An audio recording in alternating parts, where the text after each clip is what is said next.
Oh my God, this is so freaking nuts. Whoa. Oh, oh. Oh my God, it's getting louder.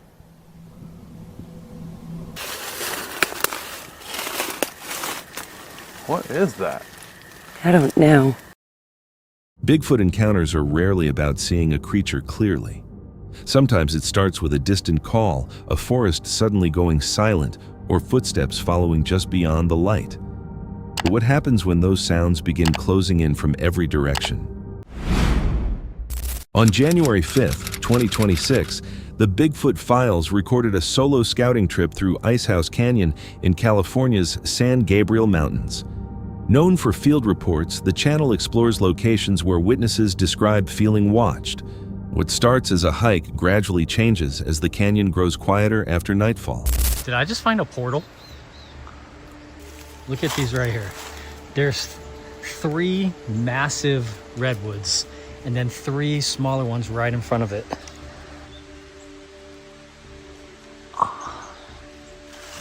I don't know why I was getting a vibe when I was looking at those 3 trees.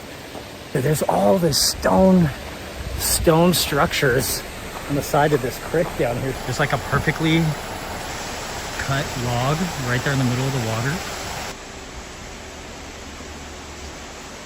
Dude, nobody told me that I was gonna be seeing these old stone buildings.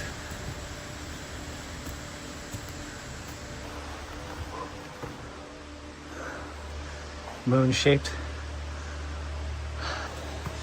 This is where they put a bunch of cut logs here. Whoa, looks super cool up the creek. Here's another one of these foundations, like a historic foundation. Look at that, set your mattress up right there. Get your Serta, get your sleep number.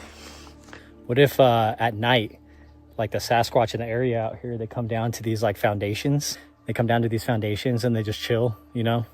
Near the canyon entrance, the cameraman records a tree formation and later finds abandoned stone foundations deeper in the woods.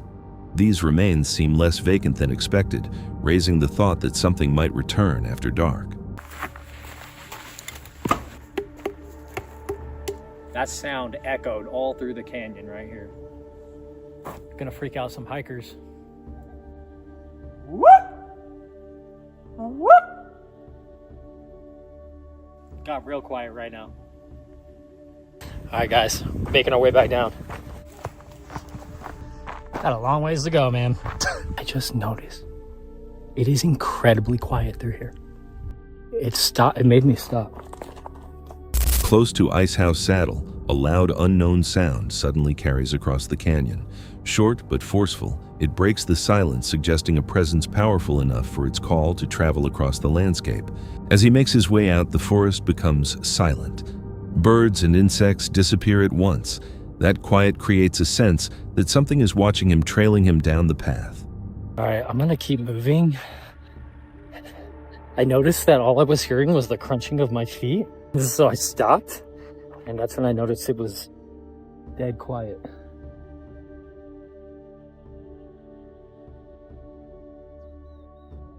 This entire time leaving this canyon, I felt like somebody was following me or something was following me.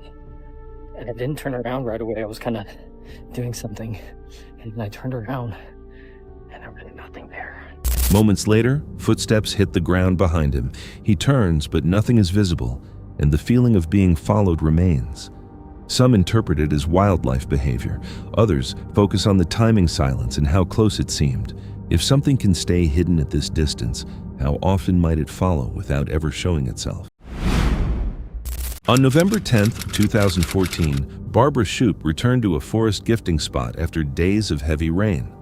Known for recording subtle clues and unexplained noises, Barb and her dog Gabby noticed changes suggesting the area may not have been empty. One of the first things that I'm seeing here is the bucket is a little off. I had left the peanut butter and a package of salmon in the bucket. It's actually pushed up several inches up the rope. Get up there a little closer. The handle is down, and the rope is over here on the side, right there. If something had come down the rope to push that plastic piece up, it would have had to get into the bucket and push it up. Well, the bucket couldn't support the weight of anything in there. There's another way that that piece of plastic could have come down over the knot. It could have been pulled by something down here reaching up and just pulling on it could have also pulled it over the knot. Another thing, lid and bottom tray have been moved over here. I had left them together. They're not together anymore.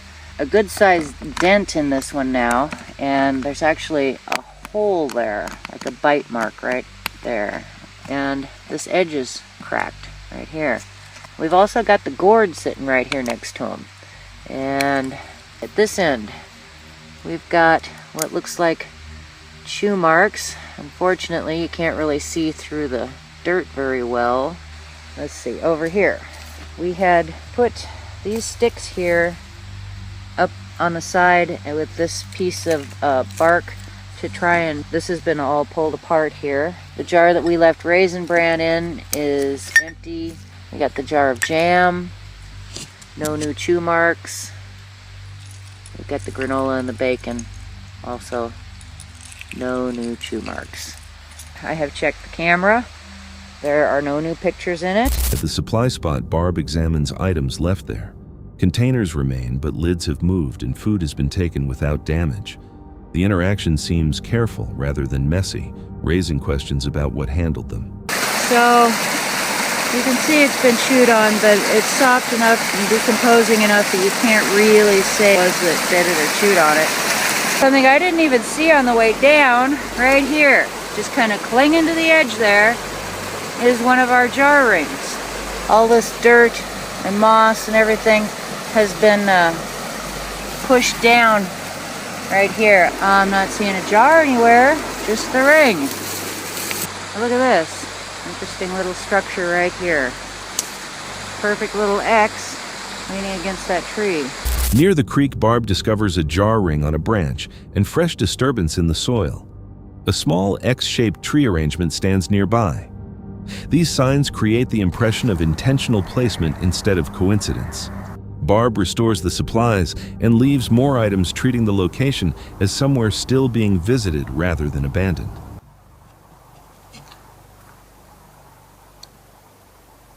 As she travels deeper into the woods, distant whooping calls carry through the trees. Barb becomes quiet. Gabby turns alert. The forest seems watchful. Among Bigfoot researchers, X-shaped tree formations are often interpreted as deliberate markers instead of natural fall patterns. Their symmetry and positioning suggest communication, showing territory, direction, or presence, particularly in places seldom visited by people. If the X shape was placed to be noticed, was it only a marker or evidence that someone knew exactly where to leave it? On May 6, 2026, Sam from Nomad Sam, a UK-based outdoor adventure channel documenting solo wilderness journeys across the Scottish Highlands, returned to a hill that had made him turn back on a previous attempt. This time, he intended to complete it. He began from a nearby village, and from the first steps it became obvious there were no marked trails. The entire route would be off-trail. That was pretty terrifying. I almost went up to my knee in this mushy peat, super boggy. Honestly guys, if I took a few more steps there, I probably would have been waist deep. That was pretty scary. Yeah, I mean, that is just the only problem with going off the beaten track. You know, you never know what you're really walking into. That was not good. Hopefully that's the only sort of sinking mud pool that I find. Early in the journey, a large wire fence stretched across the hillside with no clear way through. His dog was unable to cross it. Sam followed the perimeter until he located a small opening and squeezed through. Oh my God, it's an ambulance. What? That is an ancient ambulance. I thought that was a dead sheep then. Wait, is it? I don't know what that is. Yeah, I don't fancy getting inside of there actually. The detour took time. Rain started moving in soon afterward, and his progress had already slowed. Higher on the hill, he passed an abandoned ambulance standing alone in the landscape, weathered and providing no real shelter, yet hard to ignore because of how far it was from anything. The ground around it was uneven, with deep holes and concealed crevices spread across the terrain. I mean about deep holes and crevices all over the place. And look, it's even claimed a victim. There's a sheep skull in there. You know, if that was sort of covered up a little bit with the shrubbery, you could easily fall straight into there. He continued toward the summit. As he approached the top, conditions changed quickly. Low clouds settled over the hill and visibility fell to almost nothing. Wind and rain intensified while the landscape around him lost every recognizable feature. Look at this, guys. I literally cannot see my way back. But yeah, I think as I descend, it'll get a lot better. So yeah, I'm just going to make my way back down. Really just goes to show how incredibly quickly the weather can change up here. You can really get caught out. There was no clear view of the route ahead or the path back. At that point, reaching the summit was no longer important. GPS became his only dependable navigation tool. Leaving the exposed terrain safely became his sole priority. He made it down. The hill remained unfinished, but knowing when conditions matter more than the objective is what prevents a solo trip from becoming something far worse. Have you ever faced weather severe enough to force you to turn back? This encounter comes from the YouTube channel Midwest Ghost Hunter, where Ian records solo trips through forests, abandoned places, and locations linked to paranormal activity. On March 26, 2024, he ventured out alone, first visiting a place called the Red Bridge, then continuing into a nearby forest known for its own disturbing reputation. When Ian reached the Red Bridge, everything around him was quiet. He started filming and tried to communicate with whatever was believed to haunt the area. At first, nothing happened. What's up, guys? Midwest Ghost Hunter here. In this video, I'm going to be investigating two different locations. The first, known as the Red Bridge. It is said to be haunted by a woman who drove her car off of the bridge and was killed. If you park your car in the middle of the bridge. The second location I'm going to be investigating is called the Man Mound Park. It memorializes a giant Native American burial mound. The mound builders formed it in the likeness of a man with horns, and it is thought to represent a powerful Indian shaman or god. However, the construction of a road in 1905 destroyed the feet and the lower legs of the figure. It is thought that this desecration, unexplained mists and fogs have been seen floating through the trees. Ghostly figures have been seen appearing in the middle of the road. Visitors have also reported hearing high-pitched shrieking noises and having their cars failing to start when attempting to leave. There she is, the Red Bridge. I think this is actually my first haunted bridge video on this channel. I'm intrigued to see if this ghost lady will come out and talk to me. Hello, my name is Ian. Is there anybody out here with me? I hear that this Red Bridge is haunted. Could you show me if it's haunted? Then the mood changed. The silence suddenly seemed heavier. I got a weird feeling over here. I'm getting like a tingly feeling in my whole body. Whoa! I just heard a woman's voice. I couldn't tell what she said, but it sounded like it came from, like, under the bridge.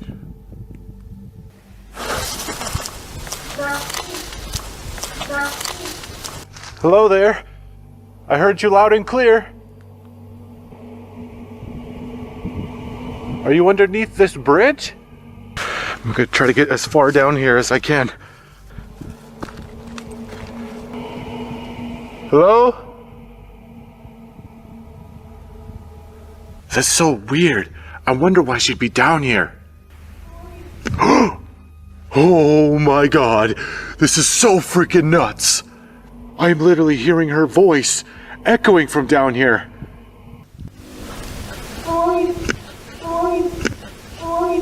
Ma'am, I hear you. Do you need help? just like that, complete silence. That was when Ian heard a woman's voice sounding clear and nearby. He was by himself. He looked under the bridge, searched nearby, and took photographs. Nobody was there. Still, the voice returned. Ian then used a spirit box and continued the investigation. Dude, I just seen like a figure over there. It literally looked like somebody walking over there, but there's nobody over there. Bridge. She just said bridge on here. Are you on the bridge right now? I'm gonna shut this down.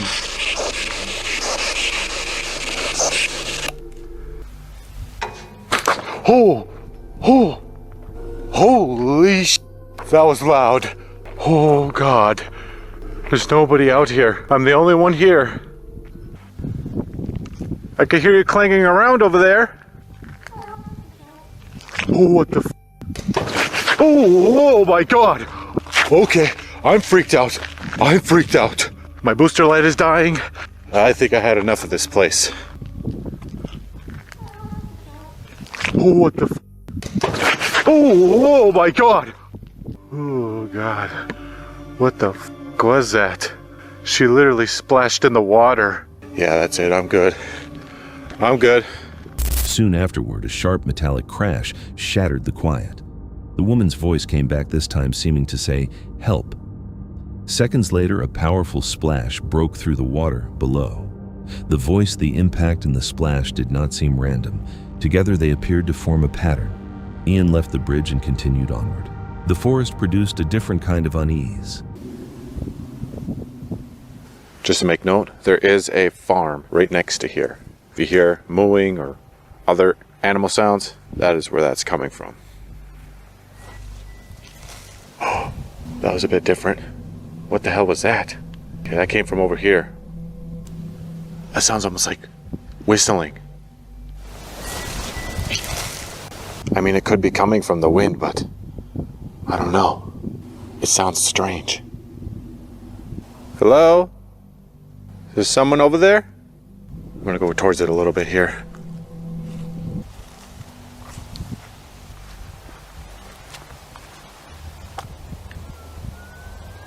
Oh my God. It's getting louder.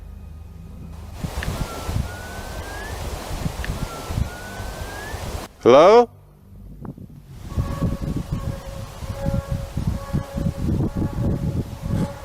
That's a donkey. Didn't think I'd be communicating with one of those. That's so strange. What could that sound be?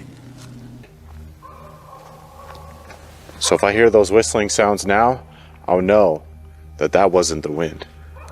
But as of now, I think it's kind of up in the air.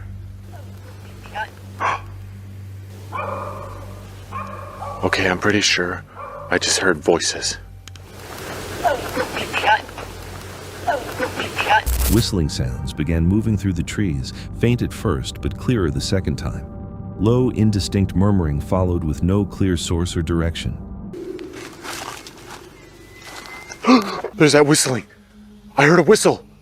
Again. Okay, so I wasn't going crazy earlier. That just came from these woods. I'm gonna try whistling back, see what happens.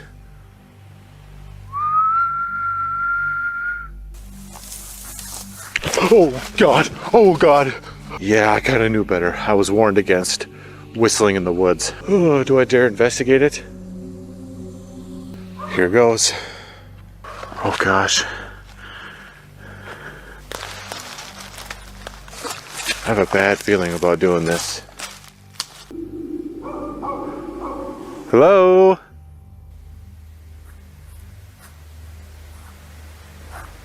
Oh my God, it literally sounds like somebody walking over there. I can literally hear him in the grass. Those were straight up footsteps over there. The noises did not resemble wind or wildlife. Ian repeatedly searched the tree line but saw nothing. No person, no movement.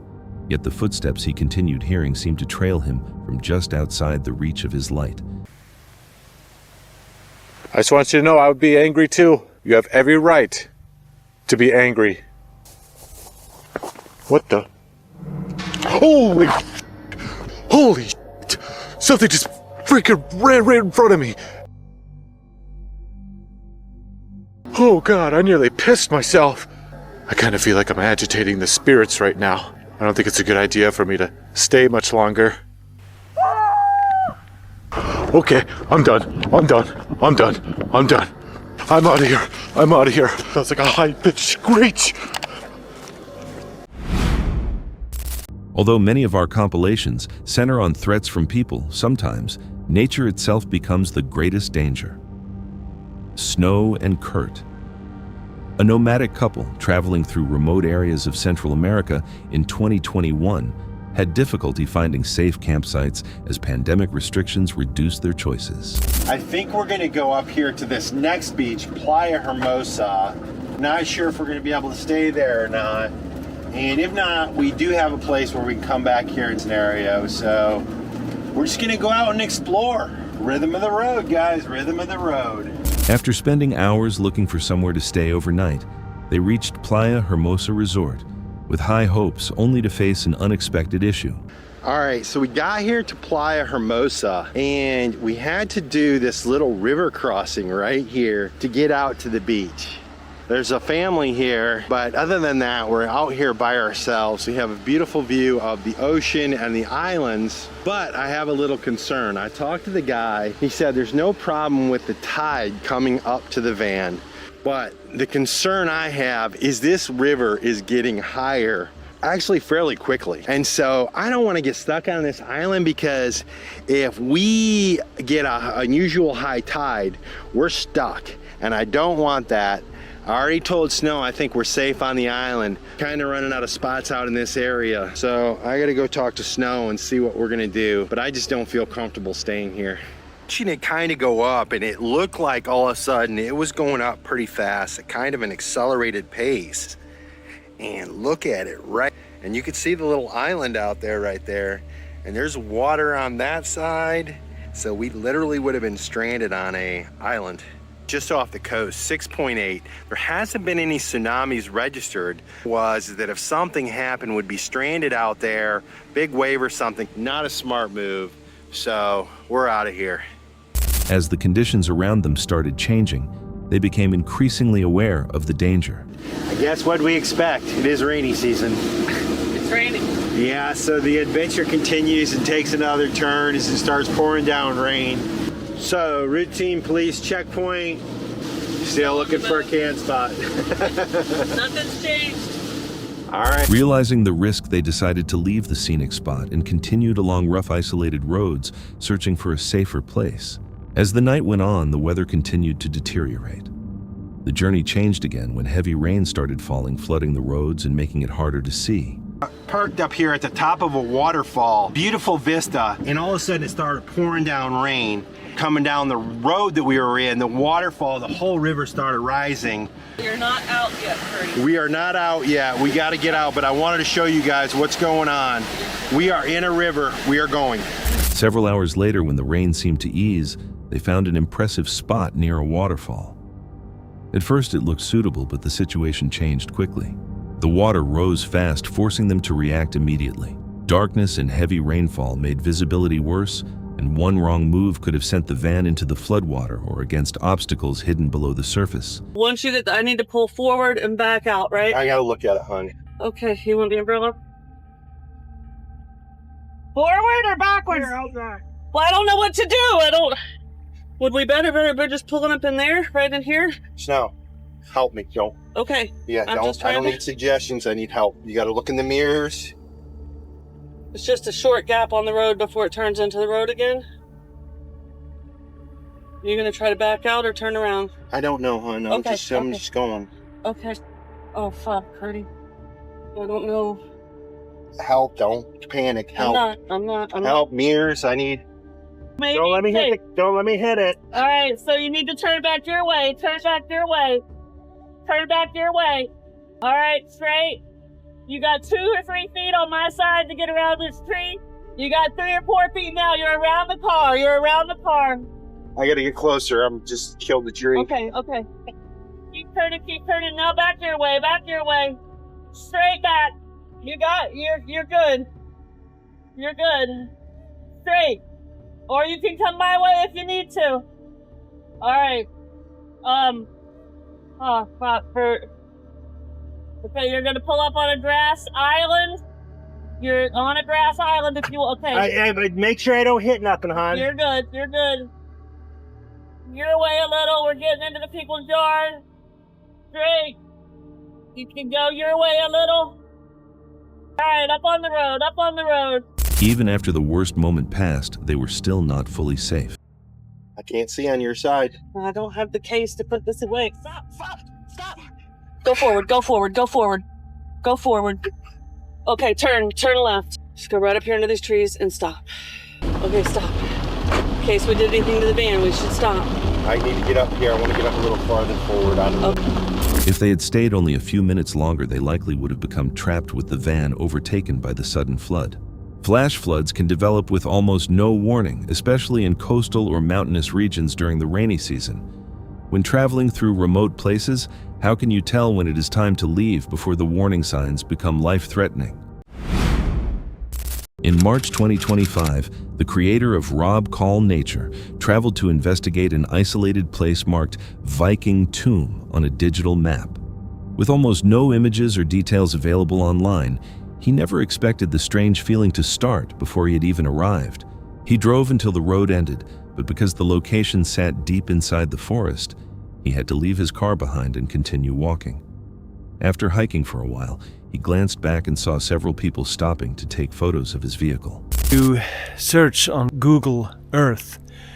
If you get close enough to the terrain, by pure luck, in the middle of the woods, suddenly popped up a point of interest, Viking Tomb.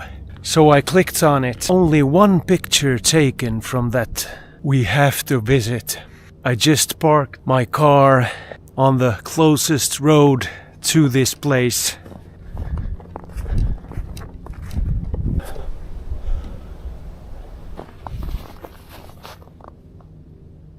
That's weird. Why would they do that? That really bothered me. Why would they take pictures of my car? So we have to head due west. When I unpacked my car, there drove a car by. They slowed down pretty much when they saw me, and just now, before I left the road into the woods, took a picture of my license plate. Maybe it was the landowner. Maybe they thought I was a poacher. The situation seemed odd, but he kept moving and chose not to think much about it. After a lengthy hike, he eventually reached the Viking Tomb and decided to hang his hammock nearby. While setting up camp, snow started falling, gradually covering the forest and giving the surroundings a quiet, almost unreal appearance. Nowhere.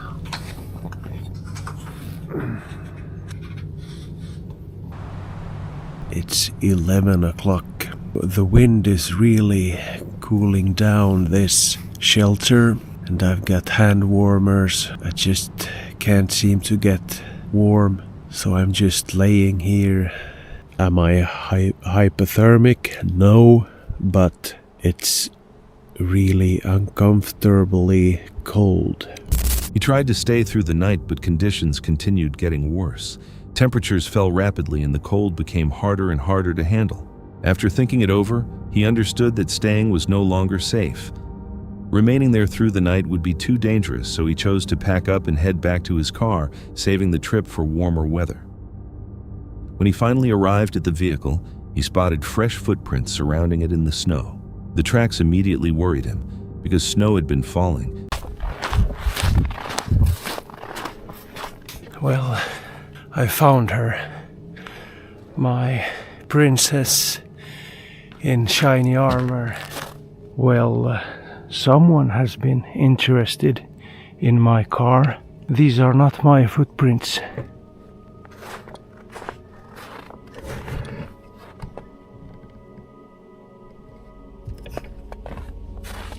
The left one is mine, and the right one is the visitor in the night. Well, maybe they're as curious as I am. Well, that's the... let's just get out of here. They had to be recent, meaning someone had likely been close by. Unwilling to risk anything, he quickly entered his car and drove away. When you are alone in an isolated place, small details can suddenly feel much more serious. Without knowing who else may be nearby, even ordinary signs can create fear. So how would you respond if you suddenly realized you were not as alone as you believed at all? Uploaded on April 11th, 2024. An investigation by Don't Blink Paranormal followed Kevin and Jamie as they used the Randonautica app to lead them into unfamiliar territory. Driven by curiosity and a habit of exploring remote places, they allowed the coordinates to choose their destination, only to find the location was not empty land, but a graveyard. After leaving their car nearby, they continued on foot. Almost immediately, unusual noises began coming from surrounding woods. At first, they believed it was wildlife, but the sounds became difficult to ignore. As they moved into the graveyard... So now I need to go. Yeah, Leo's been waiting for a while. Well, thank you. All right, so go. What was that? Kind of like feathers. There's people screaming. Yeah, I do hear people screaming. Okay. Where's it at? Loud noises echoed from the forest once more. Yeah, So is this our point? Or is it further, or what? we're in it. Oh, goddamn, that scared me. Okay. Who's here with us right now? Hello? What the fuck? I don't know what that...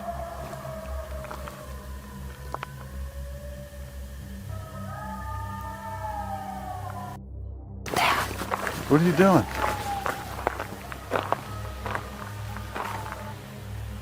Babe. That. What the f is that? I don't know. Is that something? Eating something? What? I don't know. It's not on us. The sounds seemed like coyotes, yet at the same time sounded disturbingly close to screams of someone in trouble.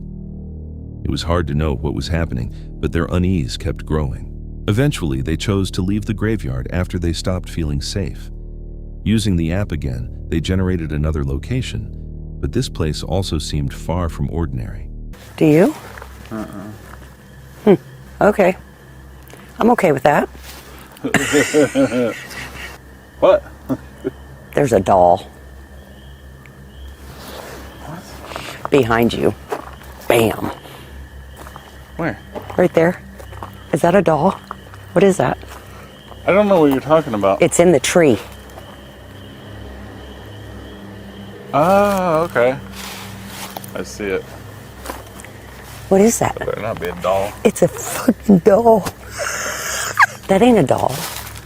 That's not a doll. I don't know what that is.